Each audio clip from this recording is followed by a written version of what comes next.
हाँ जी। अस्सलामुअलैकुम। ਚੱਕਰੀ मेरा पिंड है, दानिश मेरा नाम है।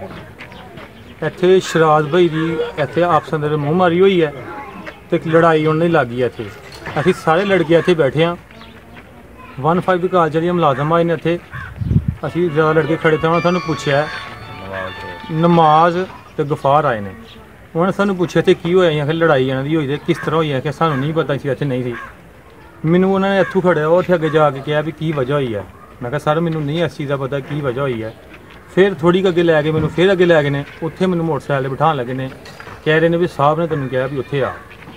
ਮੈਂ ਕਿਹਾ ਦੱਸੋ ਮੇਰਾ ਜੁਰਮ ਦੱਸੋ, ਜੁਰਮ ਕੀ ਹੈ ਮੇਰਾ। ਉਹਨੇ ਕਿਹਾ ਤੁਹਾਨੂੰ ਕੁਛ ਨਹੀਂ ਕਹਾਂਗੇ, ਤੁਸੀਂ ਉੱਥੇ ਆਓ, 10 ਮਿੰਟ ਬਾਅਦ ਉਹਨੂੰ ਵਾਪਸ ਭੇਜ ਦਾਂਗੇ। ਮੈਂ ਉੱਥੇ ਗਿਆ, ਮੈਂ ਉਹਨਾਂ ਨੂੰ ਕਿਹਾ ਮੈਂ ਸਰ ਮੇਰੀ ਗਲਤੀ ਦੱਸੋ ਕੀ ਹੋਈ ਹੈ। ਮੇਰੇ ਚਪੇੜਾਂ ਮਾਰ ਦਿੱਤੀਆਂ ਨੇ, ਅੰਦਰ ਡਾਕ ਦਿੱਤਾ ਹੈ। ਫਿਰ ਬਾਅਦ 'ਚ ਮੇਰੇ ਸਾਰੇ ਕੱਪੜੇ ਉਤਾਰ ਦਿੱਤੇ ਨੇ ਤੇ ਪੈਪ ਦੇ ਕੇ ਮੇਰੀ ਲੱਤਾਂ ਦੇ ਵਿੱਚ ਤਾਂ ਖੜਾ ਕਰਕੇ ਬਹੁਤ ਜ਼ਿਆਦਾ ਮੇਰੇ ਨਾਲ ਤਸ਼ੱਦਦ ਕੀਤਾ ਉਹਨਾਂ ਨੇ। ਸਾਰੀ ਰਾਤ ਮੈਨੂੰ ਮਾਰਿਆ। ਫਿਰ ਜਿੰਨੀਆਂ ਡਕੈਤੀਆਂ ਹੋਈਆਂ ਨੇ, ਵਾਜਿਦ ਖਾਨ ਕਹਿ ਰਹੇ ਨੇ ਤੂੰ ਮੰਨ ਤੂੰ ਡਕੈਤੀਆਂ ਕੀਤੀਆਂ ਨੇ। ਮੈਂ ਸਰ ਨਹੀਂ ਕੀਤੀਆਂ, ਮੇਰੇ ਮੂੰਹ 'ਚ ਚੱਪਲਾਂ ਦੇ ਕੇ ਮੈਨੂੰ ਮਨਾਉਣ ਦੀ ਕੋਸ਼ਿਸ਼ ਕੀਤੀ ਹੈ। ਮੈਂ ਨਹੀਂ ਮੰਨਿਆ। ਇਹ FRI ਹੈ, ਇਸ ਡਕੈਤੀ ਦੇ ਵਿੱਚ ਸ਼ਾਮਲ ਕਰ ਰਹੇ ਨੇ ਮੈਨੂੰ। ਇਹ ਵਾਲੀ ਇਹ ਮੇਰੇ ਜਿਹਨਾਂ ਸ਼ਾਮਲ ਕਰ ਰਹੇ ਨੇ 3-4 ਡਕੈਤੀਆਂ ਜਿਹਨਾਂ ਮੈਨੂੰ ਕਹਿ ਰਹੇ ਮਨ ਤੂੰ ਕੀਤੀਆਂ ਨੇ। ਇਹ ਮੇਰਾ ਪੂਰਾ ਪਿੰਡ ਹੈ, ਲਾਗੇ ਪਿੰਡ ਨੇ। ਕਿਸੇ ਕੋਲੋਂ ਮੇਰੇ ਕਰੈਕਟਰ ਦੇ ਬਾਰੇ 'ਚ ਪੁੱਛੋ ਵੀ ਮੈਂ ਇਨਸਾਨ ਕਿਸ ਤਰ੍ਹਾਂ ਦਾ। ਜੇ ਅਗਰ ਮੈਂ ਚੋਰ ਹੁੰਦਾ ਮੇਰੇ ਪਿੱਛੇ ਕੋਈ ਇਨਸਾਨ नहीं ਜਾਂਦਾ। ਇਹ ਵਜ੍ਹਾ है तो सानू इंसाफ चाहिए। वजीर आला के भी दरख्वास्त है साड़ी। अच्छा ये बताएं, आपको पुलिस ने कितने दिन अपनी हिरासत में रखा? 2 दिन। 2 दिन रखा जी। आपसे बार बार क्या कहते रहे हैं और कितनी देर कितने घंटे तशद्दुद हुआ आप पर? पूरी रात तशद्दुद कर रहे थे, तो यही कह रहे थे बस डकैती जितनी भी है तूने की है। मैंने कहा सर मैंने ये कोई काम नहीं ऐसा किया खुद ही। अच्छा वो चप्पलों की बात की, चप्पलें कौन सी चप्पलें डाली हैं? तो जब मुझे मार रहे थे तो मैं छोड़ कर रहा था। नहीं तो चप्पलें कौन सी मुंह में डाली हैं? चप्पल जुत्ती जो होती है ये मेरे मुंह में डाल रहे थे, मैं शोर कर रहा है ये चप्पल थी। अच्छा ये मेरे मुंह में डाल रहे थे। तो ये बात है, तो हमें इंसाफ चाहिए बस। वज़ीर आला की दरख्वास्त है हमारी। सब तो पहले मेरा रिकॉर्ड चेक करन किसी भी थाने च, किसी पासे जाके मेरा रिकॉर्ड कोई नहीं है। मैं क्रिमिनल बंदा नहीं हाँ, मैं एक सही इंसान हाँ। मैंने पूछा कि इन्होंने मैं सब कुछ दसिया, मेरी इन्होंने एक नहीं सुनी। मेरे नाल बहुत ज़्यादा तशद्दुद किया है पूरी रात। तो मेरी यही दरख्वास्त है, मैंने इंसाफ चाहिए। वज़ीर आला अगे बस RP अगे RP गुजरांवाला IG पंजाब मेहरबानी है। मैंने इन्हों का एक इंसाफ चाहिए। पुलिस वालों के खिलाफ कार्रवाई की जाए सख्त तो सख्त।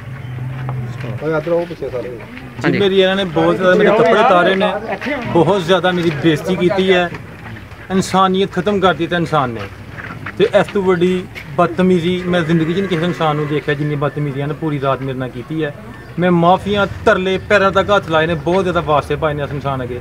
इन्हें मेरे नाल बहुत भैड़ी की है। तो मैनू इंसाफ चाहिए। मैं अपने घर वालों नूं, अपने बच्चों नूं IG पंजाब दफ्तर अगे जाके भुख हड़ताल करांगा। मैनू इंसाफ चाहिए। अगर इंसाफ नहीं मिलेगा मैं अपने आप नाल कुछ करांगा। मैं गरीब आदमी हाँ जी। अस्सलाम वालेकुम जी। सर मैं दानिश का बड़ा भाई हाँ। तो परसों रात को जो इन्होंने लै गए ने बिना किसी ना के खिलाफ कोई दरखास्त सी, ना कोई सबूत, ना कोई क्रिमिनल सी।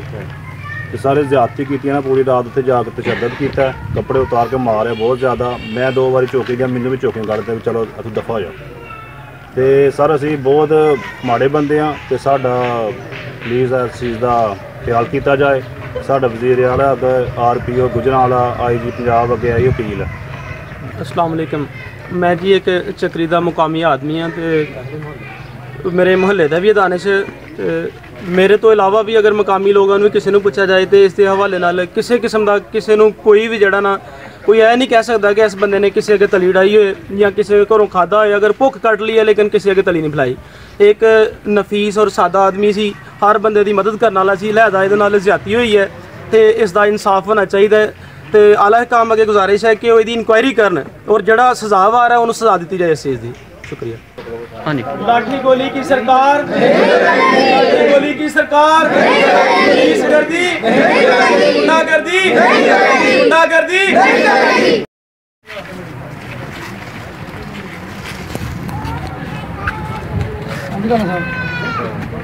है